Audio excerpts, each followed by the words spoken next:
Whether you're fly fishing in a stream, getting those ankles wet, or deep in the ocean casting nets, fish nerds, fish nerds, fish nerds, it's a podcast. Hello and welcome to the Fish Nerds, a show about fish, fishing, and eating fish. I'm Clay Grove, Chief Executive Fish Nerd, Licensed Fishing Guide, New York Times best-selling podcaster, and I'm super happy to be here and to be healthy. Welcome back. If you're a new listener, welcome. We're happy to have you listening. Hope you enjoy the show. Every week we try to tell you stories about fish, fishing, and eating fish that are always interesting, usually funny, and mostly true. Today on the show, we're going to do the fish in the news, and then John King is bringing us the final part of the Anna on Ice fishing interview. So it's a little bit of ice fishing chatter, and then next week, boy, we got some show coming up for you. I'm working really hard on something very, very special. So you're going to love it. A little housekeeping first before I get too far into the show. Last week, we did not release an episode. I am working on releasing it, but it's going to be a Patreon-only episode. Patreon is how we raise money for the podcast. The reason I'm not releasing it is because, well, there's two reasons. One, the biggest reason is the audio from the person I interviewed wasn't great, and I really like to try to get good audio on the show. But the other reason is we were doing an interview with a New Hampshire group called the Free Staters, and they are a libertarian group coming to New Hampshire trying to get enough of a populace to change our government. I live in New Hampshire. I am not a Free Stater or a libertarian, although I do like some of the idealism of it. But I thought I'd have him on the show and have a little chat, and I ask him some really cool questions and see where he'd go with those answers. There was no real surprises. I also had to my friend Tony Zors, a libertarian. And libertarians don't always agree with the Free Staters. It's a different level of extremism. To help translate some of his stuff into like normal speak. And we talked, one of the most interesting things we talked about was how do we divide up, or how do we decide fishing regulations in a world where you don't believe the government's job is to make regulations for fishing. And basically what he said was all water would become private property. So individual ownership of water, there's no water rights like they are in most states, including dividing the ocean up into sections of the water that you would own or a corporation would own. And then if you wanted to fish that water, you would pay the corporation for the rights to fish that area. I hate that idea so much for so many reasons. But even then, I wasn't swayed to not release the show. And then I'm on the Free State Facebook page as I'm editing, and I'm kind of like, what are these guys up to right now? You got the porcupine logo and all that stuff. And they're organizing, right now we're dealing with coronavirus, and we're all sheltering in place and trying our best to work together to keep the curve down. But they organized a rally in Concord to open the state back up. There's a couple of reasons that this is a problem for me. First of all, for these guys, it was not about opening the state for business. It was about showing off their guns and their tactical gear. It was like it was almost as if it was like a they were going to like a Comic-Con and they were just having dress-up parties to show off all their tactical gear. It had nothing to do with freedom or any of that garbage that they pretend to be about. It really was about showing off their guns, unless they were planning on going to the State House to shoot a virus. But for me, it's kind of more personal because I lost all my income, all my jobs. I've given up everything, along with millions of other Americans, to try and flatten the curve.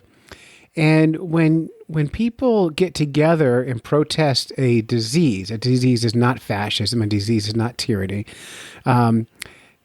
and we're all working hard to flatten the curve, and they are doing something like that, they are devaluing everything we've given up and been fighting for. And fighting is a very loose term. I'm watching TV and fishing, so I'm not sure they even call it fighting, but I did give up a whole lot for it. And so I took it very personally, and I decided not to give the Free Staters access to the Fish Nerds platform and to your ear holes. However, it is an interesting interview, I think, and so you'll find that up at patreon.com/fishnerds within the next week or so once I get done editing it.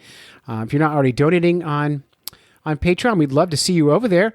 And quite literally, Patreon is the only reason this show exists. So if you get any value at all whatsoever out of this show and you like what we're about, like what we do here, go over to patreon.com, look for the Fish Nerds, and give us, we're trying to get about $5 a month from each listener. If we could do that, if every listener could give $5 a month, I could make a whole living making the podcast. We get to be a better show. But if a good percentage of you do it, that means we can buy better equipment. I need to get John King a spit guard for his microphone to get better audio quality.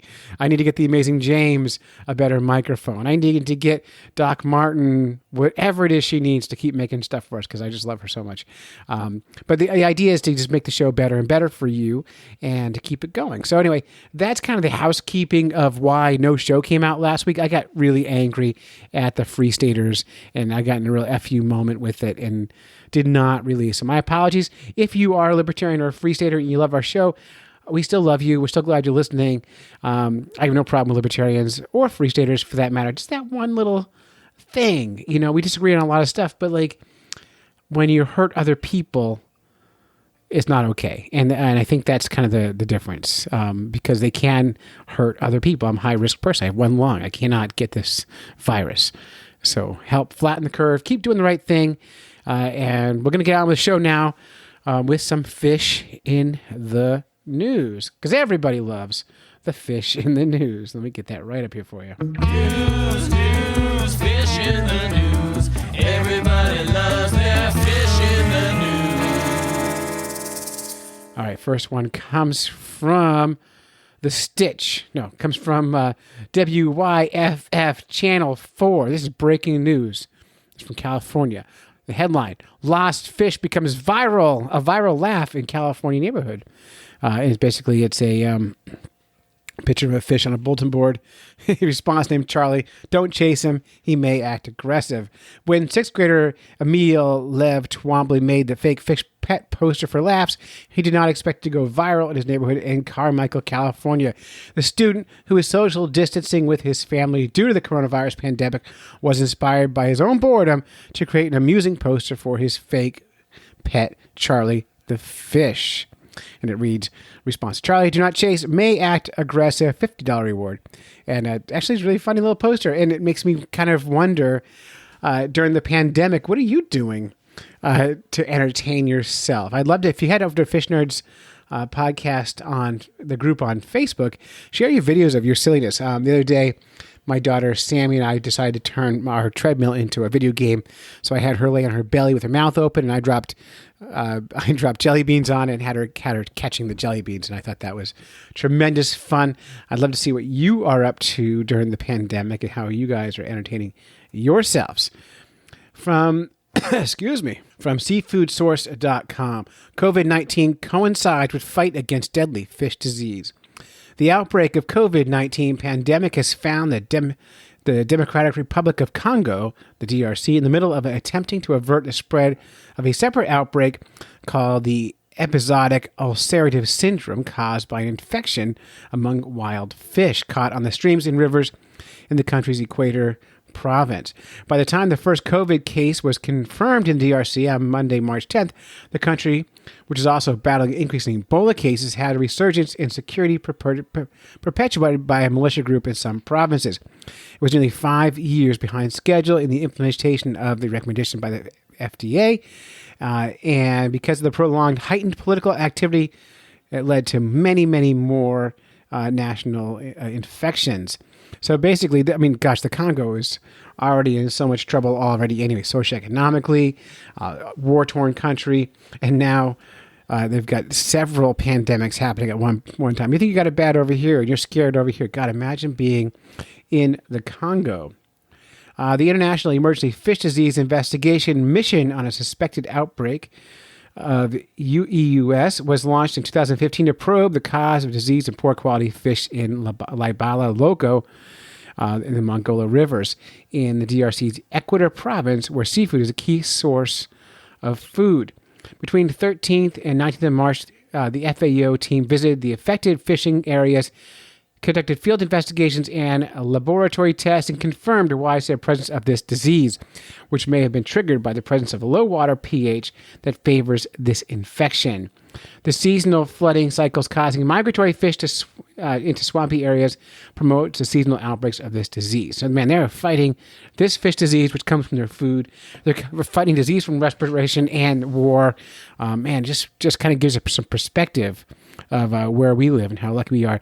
This is one of those things where I saw the headline and started reading it and then hated the story as soon as I started reading it. So I'm going to bail on that story.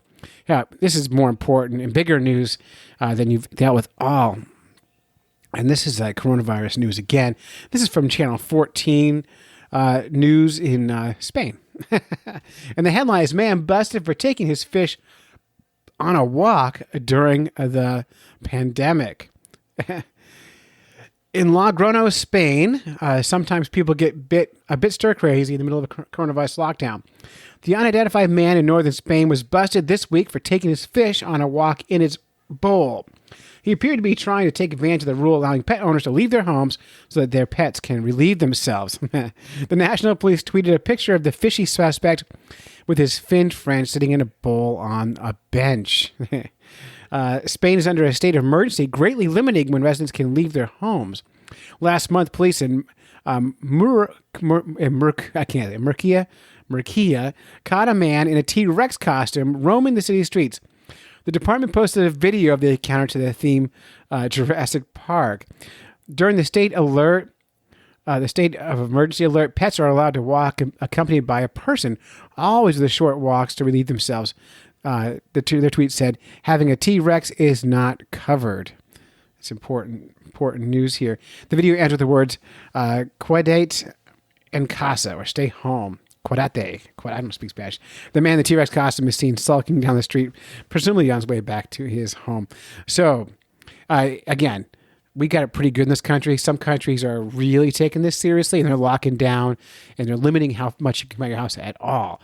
We're very lucky to be in a country that's really being as good to us right now as we deal with this horrible, horrible disease. But anyway, that's fish in the news. I hope you found it newsworthy. The other thing I've been thinking about during this pandemic is freshwater fishing and eating freshwater fish for food. We're starting a series on Thursday nights at 9 p.m. You can go to our Fish Nerds Facebook group again for that, of group chats or game nights called the Fish Nerds Happy Hour, the Effin' Happy Hour. A couple nights ago, we did a happy hour. It lasted about 2 hours long, with all kinds of fish nerds on there. And we discussed the ethics of eating freshwater fish in a pandemic. A lot of us are avoiding going to the supermarket at all, and so fish might be our primary source of protein. We dealt with snagging fish. We talked about the problem of mercury in fish and heavy metals, and then we shared some great recipes on how to cook fish. And I'll be editing that down, hopefully for a future podcast, so you can hear what that's like. But you can be part of that by just hanging out on our Fish Nerds podcast group and on Facebook, and you'll just have the information, and you can be part of these conversations. So really great stuff happening all the time at the Fish Nerds podcast, and we're so happy you're listening. I'm going to get off now and hand the mic over to the crappie hippie himself, Mr. John King, because he's going to bring you the final part of his interview with Anna on Ice. He must have kept her on the microphone for about 6 hours to get all this stuff. And we really appreciate John and all he does for this podcast. He's been really, my motivation has been kind of low in the last few months, and he's been really lifting me up and propping me up and reminding me how important the show is to people. And that helps me keep motivated. It's funny how losing your job, you have all this time, which means you should be producing content and art like crazy, and mostly you just don't want to do anything. So I'm getting motivated. I'm going to be okay. Tomorrow morning I'm going fishing. It's opening day here in New Hampshire for trout waters, and I hopefully will be catching and eating a brook trout. And here's how I'm going to cook it if I catch it. I'm going to cook it on a cedar plank, and I'll take videos and pictures of this for you. Real slow cook till it's nice and soft and tender. And then I'm going to put fiddleheads, which is an ostrich fern that grow locally around here this time of year, on top of that, and a poached egg and hollandaise sauce. That's how I'm going to do my brook trout tomorrow if I get one. The ferns are just coming in, and everything else should be good to go. And we're really looking forward to talking to you soon. Thank you so much for listening to the Fish Nerds. And here's John King, the crappie hippie, with his interview with Anna on ice. Every group of fishing friends has the one. They are the one who catches bigger fish more often. Their reputation grows, and soon their skills are known throughout the neighborhood, the lake community, your small town or school. Sometimes they're acknowledged in the media, but mostly their prowess, humility, and patient grace on the water is recognized and praised by those who know them or know of them. We call these fishers local legends.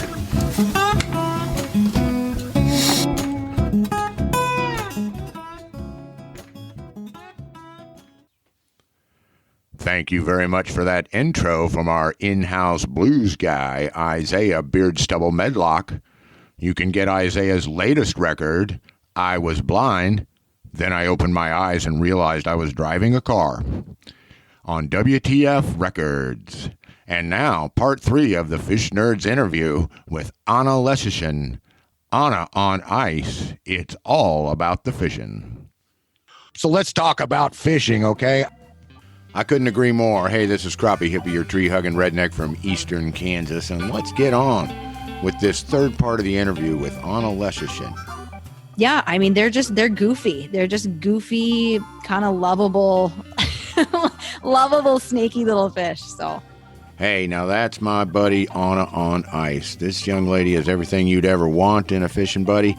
She is passionate about the fish. She is passionate about the environment. She is a kind person. She is a confident and conscientious person. And most of all, she has those big dreams that we all have, places she wants to go, things she wants to do. So we're talking about the fishing. Let's talk about some of her big ideas on where she wants to go and what she wants to see. Anything you want to talk about can be joyous, it can be angry, it can be whatever. 1 minute. What's on your mind, Anna? Man, my gosh, we covered it all. I think we covered a lot, but there's got to be something that you're like, oh, I wish, or just, tell me what you're gonna do when the ice goes out, or just blast off. 1 minute. Oh boy. Well, when the ice I'll leave it to that. When the ice goes off, I'm gonna get my steelhead. That's got to happen. Right on. And my summertime goal is I want to catch a sturgeon really bad. That's my other big one. And do some more traveling. I'm definitely going to head back up to Canada, see some new bodies of water. And actually another goal, I'm going to catch a Manitoba or just Canadian crappie, because I've not caught a crappie while I've been up there. So that will be the positive note that I'm gonna lead off, or I'm gonna end off with, is that my crappie obsession will continue in another country. I know you fished the Lakers, both in the free water and through the ice. Any other trout on your list? Yes, I need to check. It's kind of like a personal curse, because I grew up on Lake Superior, and I've caught lake trout, I've caught brown trout, I've caught brook trout, and I still don't have my steelhead, which is just silly. It's it's become a joke kind of between me and my godfather a little bit, because he's a huge steelhead fly fisher, and I haven't checked one off yet, and I had my chance up at Wekusko Falls, and I still couldn't get it done. So that's going to be my goal for probably the open water. I'll probably head up to Lake Superior tributaries for trout opener and see if I can't get it done. Break my curse. All righty. Well, we'll all be pulling for you when that goes on. Let's talk about future world conquest. What career goals does Anna have for the future? Ooh, career goals. Boy, I have some species that I want to check off my list for sure. But I want to do some travel too. I definitely want to dabble in some saltwater stuff. I want to kind of do some ice fishing other places in the world. I for whatever reason, I kind of became, I stumbled upon it somehow. South Korea has these huge huge ice fishing festivals that are all like trout fishing Wow. on these big backwater bays. And I mean, it's like thousands of people. Crazy. And it just looks so dang cool. I mean, it's more, about the, whole festival feel and everything like that versus Oh, more yeah. serious angling. But I'm just like, oh my gosh, would that be, it just looks so picturesque. I'm like, that's something I really want to experience. And I want to get to South America or at least Central America and get on some big rooster fish, for sure. Some big, Wow. some amberjacks or something like that. I would love to get some big trophy saltwater fish under my repertoire. Well, that's fantastic. And let's see. Also, all right, talk about wanting to return to the mother country and do a little ice fishing in Ukraine. Is that correct? I would, yes. Yeah, my dad's whole family is from Ukraine. So and that's very, very prevalent there. But it's very different. It's extremely skill testing. I mean, there's no electronics, there is none of that. And you're using, palm rods there. And that is something that I've done a few times here, pan fishing with palm rods, but I mean those fish have seen so many hooks over there that the people who can really catch them have a lot of skill. So definitely something I would want to put on my checklist for sure. Wow, that's just fantastic. And you said palm rod, is that correct? Yeah. So if you Google palm rod, it's this tiny, I mean, like the line you have to use for it is like, a millimeter of like 1 pound test. It's crazy. And it's just these tiny little rods that fit in the palm of your hand. And it's the actual rod portion where the line goes through is almost, it's like paper-like. It's like almost like it's so it has to detect such light bites that it's just insanely delicate. Wow, that is so interesting. I mean, this is the kind of stuff we love on the Nerds. We love geeking out and hearing what people are doing all around the world and how they're getting it done.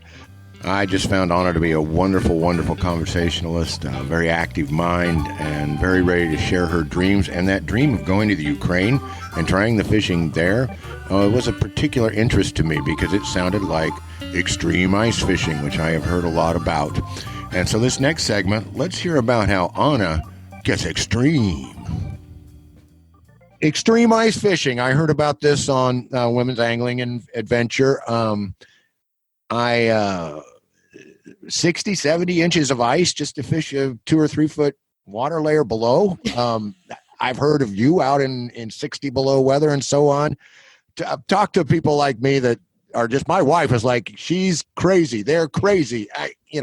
Extreme ice fishing, go. Yeah, right. Those are the days where people are normal people are just like stay inside.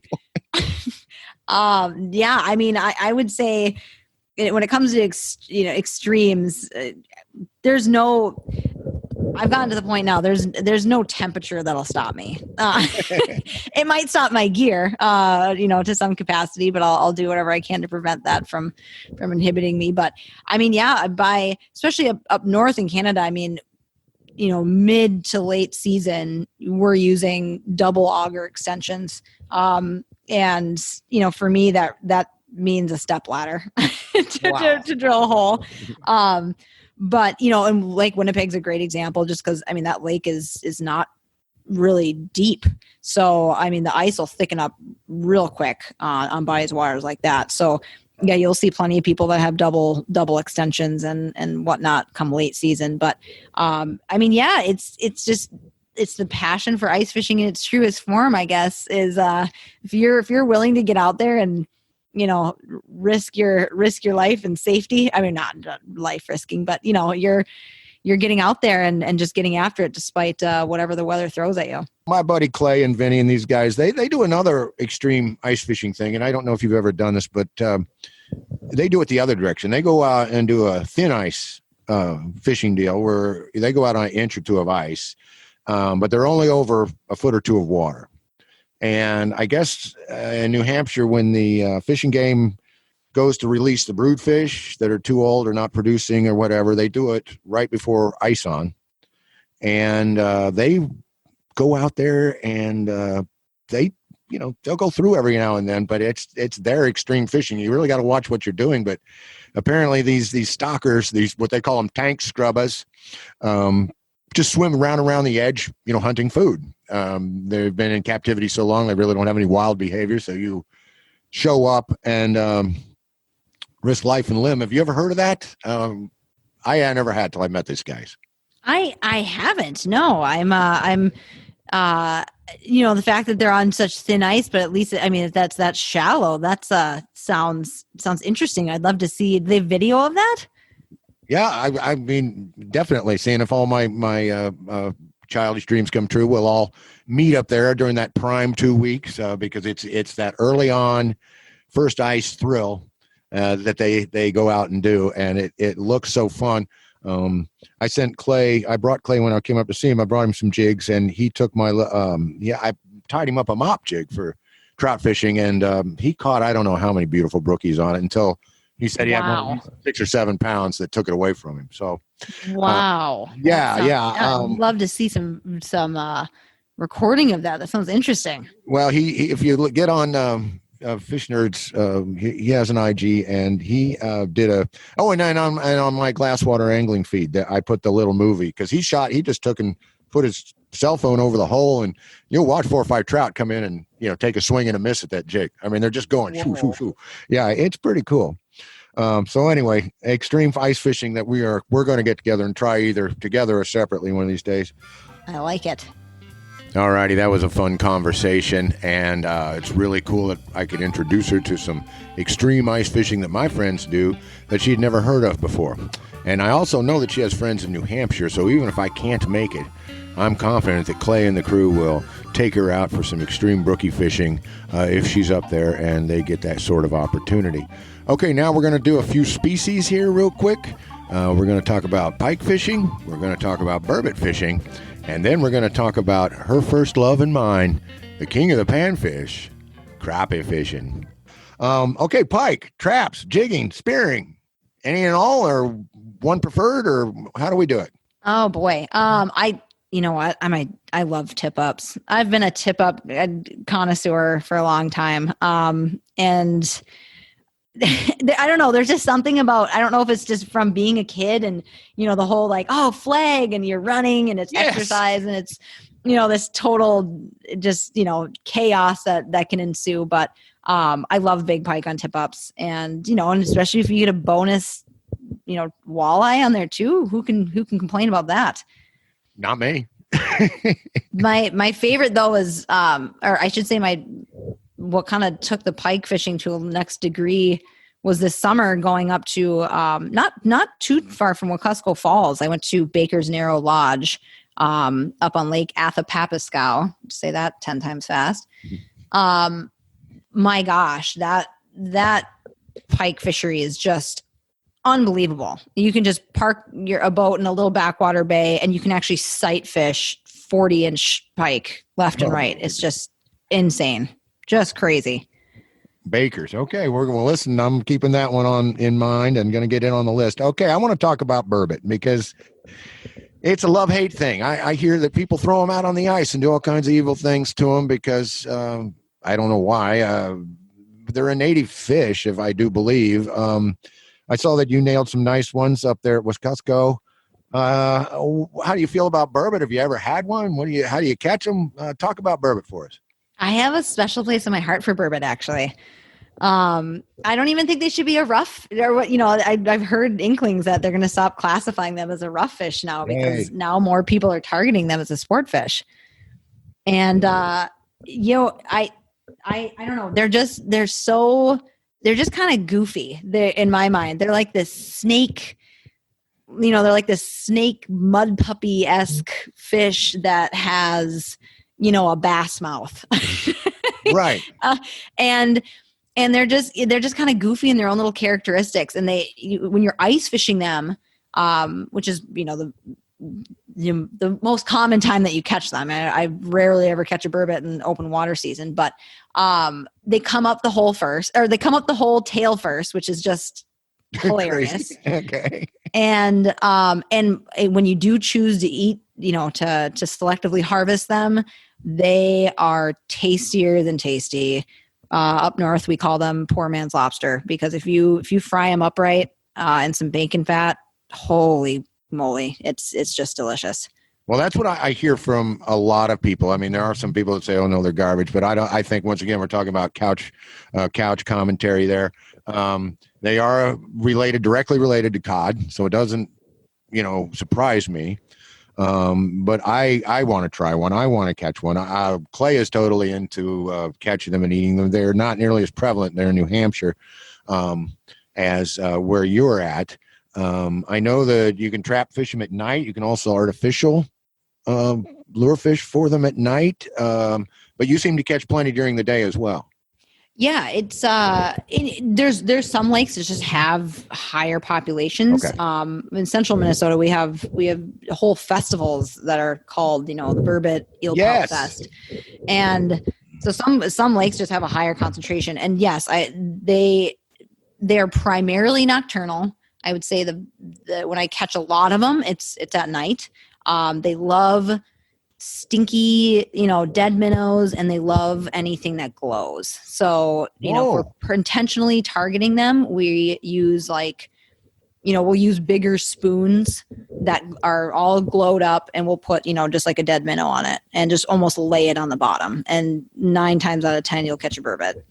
Well, but during the day, I mean, they're scavengers. They're still predator fish on the hunt. So there's been plenty of times, especially just with like our dead sticks, which are, just your set line that you're not actively jigging. We catch a lot of burbot on those in the daytime too. But yeah, I mean, they're goofy. They're just goofy, kind of lovable, snaky little fish. So. Well, I wish everybody felt that way about them.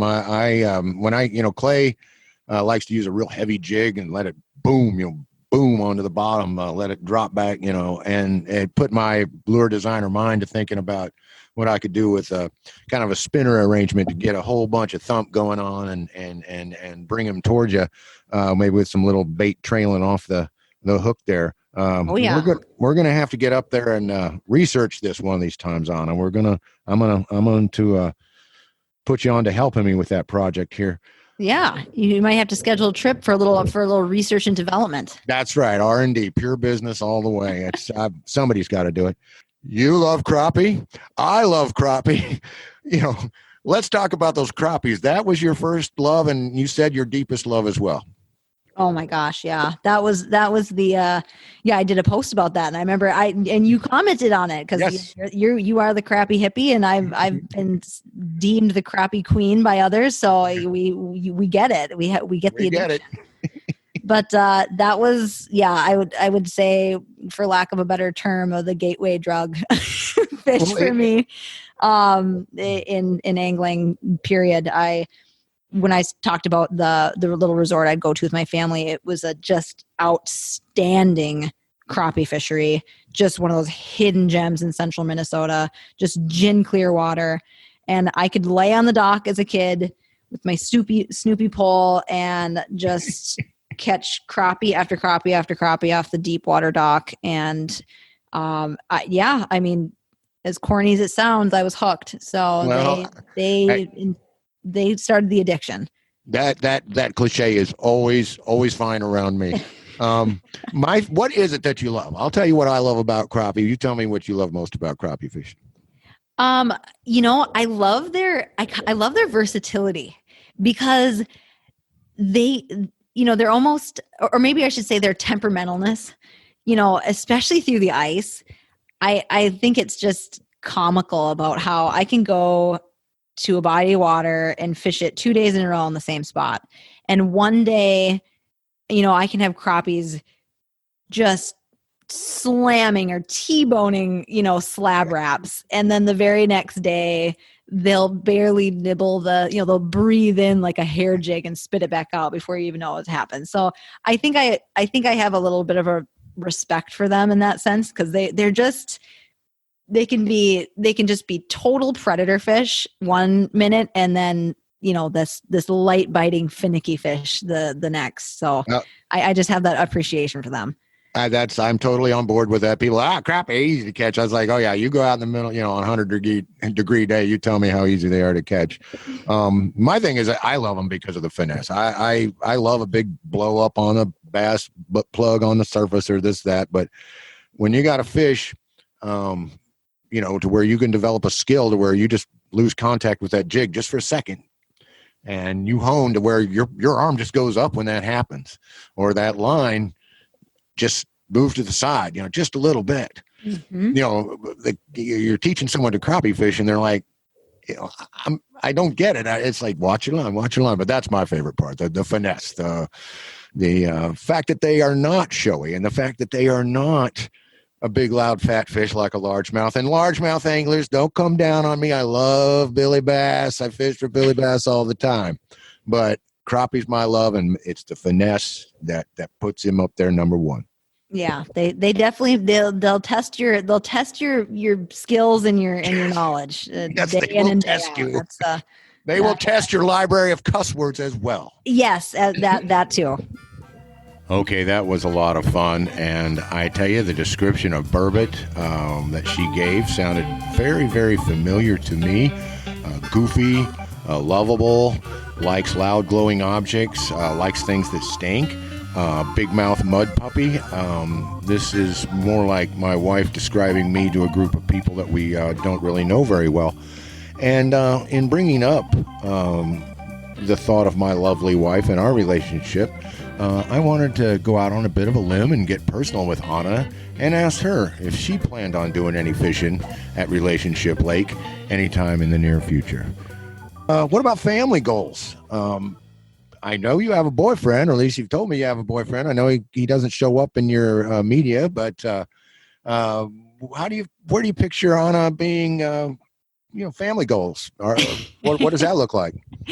I feel like I got a lot of time left, so I'm just gonna keep doing me. I'm just gonna keep, fishing my life away. And if if I decide to settle down with a guy that can keep up with me, then then that might be in the cards. But like I said, I'm sure having a family one day and kind of laying some roots here in Minnesota are definitely in my cards in the future. But boy, I got a lot of fishing I want to get done before then. So okay, all right. Well, I think you'll get it done even after.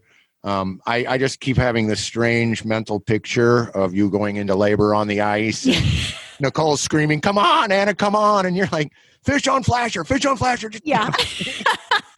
Oh, I'm hooked up. I'm not going anywhere. I just have the baby on the ice. So that'll go well. The views, it would go viral for sure. Exactly. Oh, too funny. Okay, I've kept you longer than I said I was going to, and I appreciate it. I'm going to finish this up here. All right, that concludes our 3-part series with Anna Leschischen, Anna on Ice. I hope y'all enjoyed hearing about her different fishing techniques and fishing experiences, fishing dreams, and all that good fishing stuff that we fishers love. She is a wonderful, wonderful person, and it was both a privilege and a pleasure to be allowed to give her an interview. Thank you, Anna. We appreciate it very much, and we look forward to having you back soon. All right, y'all, it's been Crappie Hippie, your tree-hugging redneck from eastern Kansas, saying tight lines and Valentines. Peace out.